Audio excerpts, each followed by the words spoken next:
ऐसा कहा जाता है कि कोल्हान, जो वर्तमान में झारखंड के 3 जिले पूर्वी सिंहभूम, पश्चिमी सिंहभूम और सरायकेला खरसावां कोल्हान प्रमंडल में है, यहाँ के लोग कभी किसी मुगलों, मराठों और अंग्रेज़ों के गुलाम नहीं रहे हैं।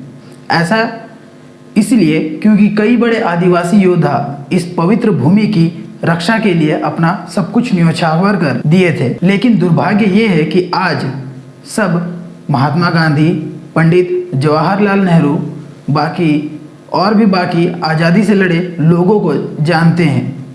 ऐसा इसलिए भी है क्योंकि इतिहास के पन्नों में बस उनका ही नाम है। और आपसे एक सवाल रहेगा मेरा वीडियो को शुरू करने से पहले कि आपने अपने स्कूली शिक्षा में क्या किसी आदिवासी स्वतंत्रता सेनानी के बारे में अपने किताबों में पढ़ा?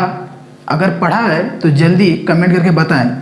लेकिन अगर आप हमसे पूछेंगे तो मेरा जवाब होगा कि ना के बराबर, क्योंकि गिने चुने 1-2 ही आदिवासी स्वतंत्रता सेनानियों के बारे में मैंने अपने स्कूली शिक्षा में पढ़ी, जैसे धरती आबा यानी कि भगवान बिरसा मुंडा के बारे में, सिद्धू कानून, तिलका मांझी।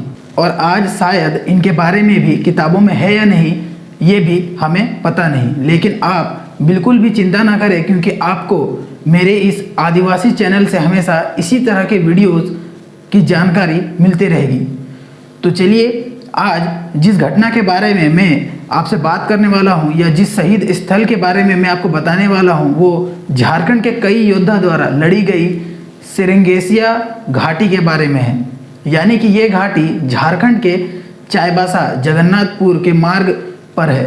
यह चाईबासा से 29 किलोमीटर और जगन्नाथपुर से 19 किलोमीटर की दूरी पर प्रकृति के गोद में स्थित है। इसमें आदिवासी योद्धा भीषण युद्ध को भी जीतने में अपनी अहम भूमिका निभाए हैं।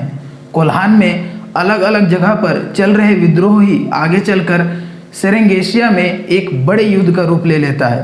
तो क्या है इसके पीछे की सच्ची कहानी, चलिए जानते हैं मुंडारी न्यूज़ जगत के द्वारा।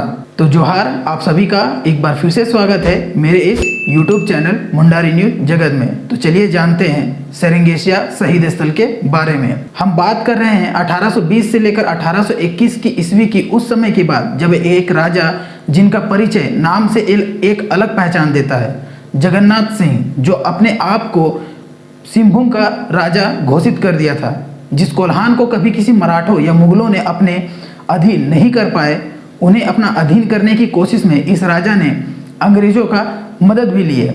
आपको मैं बता दूं कि रोरो नदी के किनारे आदिवासी हो जनजाति के लोगों और अंग्रेजों के बीच एक बड़ी लड़ाई लड़ी। इस युद्ध में अंग्रेज जीत तो गए थे, लेकिन चाईबासा से उत्तरी भाग वाले हो लोग अभी भी अंग्रेज के अधीन नहीं थे, और दक्षिण कोल्हान के हो लोगों ने अभी भी विरोध जारी रखा था। उस वक्त इस क्षेत्र में मौजूद अन्य छोटे राजा भी इससे परेशान थे कि वे भी अंग्रेजों के साथ मिलकर हो आदिवासियों के इस विद्रोह को दबा देना चाहते थे। 1821 ईस्वी में लगभग 2 महीने तक युद्ध हुआ। अंग्रेजों को समझ आ गया कि अब हो लोगों से जीतना मुश्किल है, इसलिए उन्होंने अपना नया चाल चला और हो लोगों के साथ संधि यानी कि मेल कर लिया। अब हो लोग राजा को तथा जमींदारों को 8 आना यानी कि आज के समय में 50 पैसे प्रति हल सालाना के रूप में कर देने लगे। परंतु विद्रोह पूरी तरह खत्म नहीं हुआ था। आगे चलकर यह विद्रोह 1831 से 1832 ईस्वी में कोल विद्रोह कहलाने लगा। कोल विद्रोह अंग्रेज के खिलाफ ही था, क्योंकि ये कर को बहुत ही सख्ती से वसूल रहे थे। जो कर नहीं दे पा रहे थे उसकी जमीन को नीलाम की जा रही थी, और तो और अंग्रेजों और जमींदारों द्वारा घर की बहू बेटियों की भी इज्जत भी लूटी जा रही थी। उस समय इन अत्याचारों से आदिवासियों की रक्षा के लिए कोई नहीं था। थाना और न्यायालय भी जमींदारों एवं महाजनों का ही साथ दे रहे थे।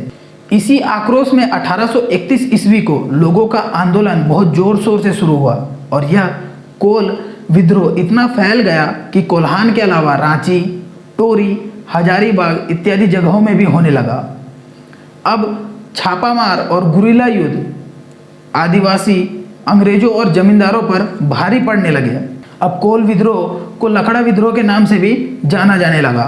इस विद्रोह में अंग्रेजों को बहुत नुकसान हुआ, इसलिए अंग्रेजों द्वारा 18 जनवरी 1833 को सरायकेला में एक हिल असेंबली बुलाई गई और फिर से हो लोगों और अंग्रेजों के बीच समझौता हुआ।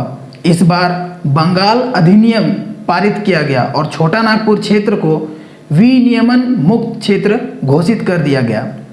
अब आंदोलन तो रुक गई, लेकिन अंग्रेज अपने हरकतों से बाज नहीं आए थे। उन्होंने फिर से पुलिस बल की मदद से फरवरी 1837 को पश्चिमी सिंहभूम के कई सारे गांवों को अपने अधीन कर लिया और दक्षिण पश्चिम सीमांत एजेंसी की स्थापना की गई। यह देखकर फिर से विद्रोह शुरू हो गया था और इसी आंदोलन विद्रोह में आदिवासी हो समाज के लोग भी शामिल हो गए और यहीं से शुरू होता है सेरेंगेसिया घाटी की कहानी। इस आंदोलन में सबसे ज़्यादा नाम आया तो वह एक व्यक्ति का था और वो था पोटो हो।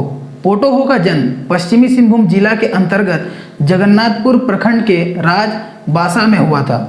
पोटो सरदार हो जनजाति के नेतृत्व में आसपास के लोग अंग्रेजों के खिलाफ विद्रोह का बिगुल बजा दिए थे। बहुत जगह छोटा मोटा लड़ाई भी होने लगा था। हर बार अंग्रेज अपना मुंह उठाकर भाग जाते थे, इसलिए आंदोलनकारी हो लड़कों का और भी हौसला बढ़ जाता था।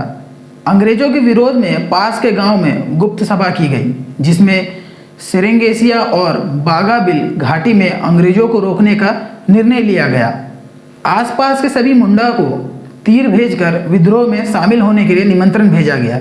इस बात का खबर अंग्रेजों को नहीं थी कि उधर विलिंगडन आंदोलन का दबाने के लिए अपने अफसरों के साथ 12 नवंबर को चाईबासा में बैठक किया गया। विरोध को दबाने के लिए 17 नवंबर को कैप्टन के नेतृत्व में 400 पैदल सैनिक, 60 घुड़सवार सिपाहियों और 2 तोपों के साथ बाड़पिड़ गांव में हो समाज के लोगों के साथ एक युद्ध का रवाना हुए थे, परंतु इसकी खबर पोटो हो को मिल चुकी थी, इसलिए वे पहले से ही तैयार थे और 18 नवंबर को पोटो हो अपने साथियों के साथ सेरेंगेसिया घाटी तथा बागाबिल घाटी से अंग्रेजों को मार भगाए। इस छापामार युद्ध में 26 हो लड़के शहीद हो गए और अंग्रेजों की तरफ से एक सूबेदार, एक हवलदार और 13 सिपाही भी घायल हुए थे। इस युद्ध के बाद अंग्रेजों द्वारा 20 नवंबर 1837 को राजभाषा में आक्रमण किया गया और पूरे गांव को जला दिया गया।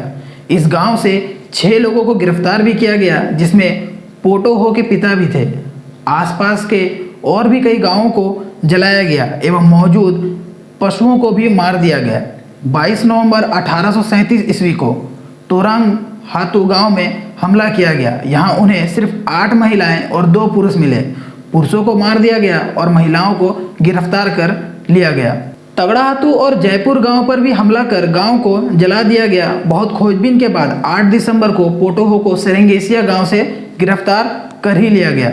उसके बाद उनके सभी साथियों को धीरे धीरे कर गिरफ्तार किया गया और 1 जनवरी 1838 को पोटो हो, बुड़ई हो तथा नारो हो को जगन्नाथपुर के बरगद पेड़ पर फांसी दी गई, जबकि अगला दिन 2 जनवरी को बोरो हो तथा पांडुआ हो को सेरेंगेसिया घाटी में फांसी दे दी गई और बाकी 89 हो वीर लड़ाकों को विभिन्न आरोपों में जेल भेज दिया गया।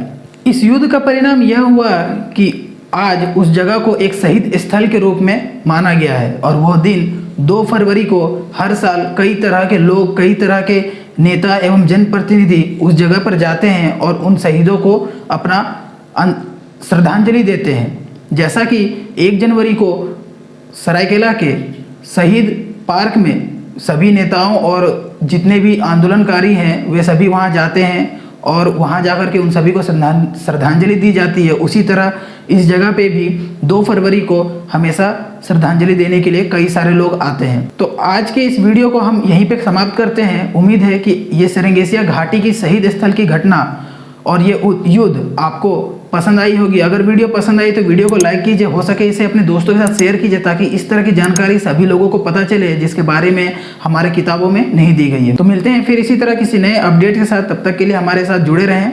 जोहार, जय हिंद दोस्तों।